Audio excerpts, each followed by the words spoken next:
Hearty welcome to the new unit number 4, Live and Let Live. The unit opens with a quotation from the great patriot and national poet Rabindranath Tagore. The highest education is that which does not merely give us information, but makes our life in harmony with all existence. He means that education should help us to live in harmony with all living and non living things. The dissemination or spread of knowledge in the present day has provided us a fund of information about health and hygiene. We know for certain that good health is not merely the absence of disease, but the readiness to live with healthy mental attitudes and to let others live. But this is the time to think aloud.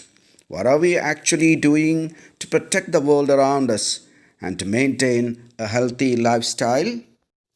The given collage will help you identify a lot of hazards we humans face today. Try to identify them.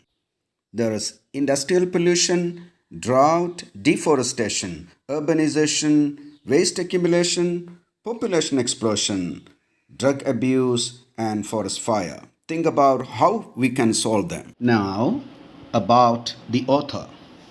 Wangari Maathai is a Kenyan environmental and political activist.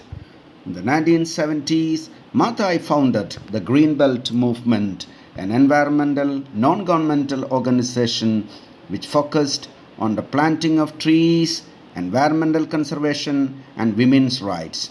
In 1986, she was awarded the Right Livelihood Award, and in 2004, she became the first African woman to receive the Nobel Prize for her contribution to sustainable development, democracy, and peace.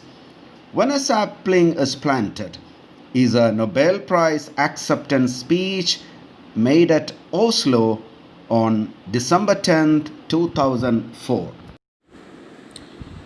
The Greenbelt Movement is an environmental organization that empowers communities, particularly women, to conserve the environment and improve livelihoods. GBM was founded by Professor Wangari Maathai in 1977 under the auspices of the National Council of Women of Kenya to respond to the needs of the rural Kenyan women who reported that their streams were drying up, their food supply was less secure, and they had to walk further and further to get firewood for fuel and fencing. GBM encouraged the women to work together to grow seedlings and plant trees to bind the soil, store rainwater, provide food and firewood, and receive a small monetary token for their work. The pictures show some of the activities of the Greenbelt movement and the forest maintained by them. Now, over to the Nobel acceptance speech of Wangari Maathai. Your Majesties, Your Royal Highnesses, Honorable members of the Norwegian Nobel Committee, Excellencies, ladies and gentlemen, as the first African woman to receive this prize, I accept it on behalf of the people of Kenya and Africa and indeed the world. I am especially mindful of women and the girl child. I hope it will encourage them to raise their voices and take more space for leadership. My inspiration comes from my childhood experiences and observations of nature in rural Kenya. As I was growing up, I witnessed forests being cleared and replaced by commercial plantations, which destroyed local biodiversity and the capacity of the forest to conserve water.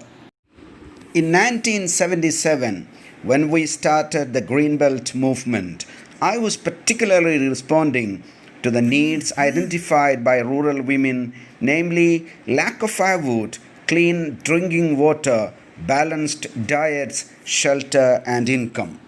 Wangari Maathai says she accepts the Nobel Prize for the entire girl children and women of the world, not just in Kenya. She hopes that her success would inspire more women to raise their voices and to come to leaderships. She says she saw during her childhood how the forest being cleared the commercial plantation destroying local biodiversity and the capacity of the forest to conserve water. She says that she started the Greenbelt movement in 1977 to solve some of the real life problems faced by the rural women of Kenya. The problems include lack of firewood, lack of clean drinking water, lack of balanced diets, lack of shelter, and lack of income.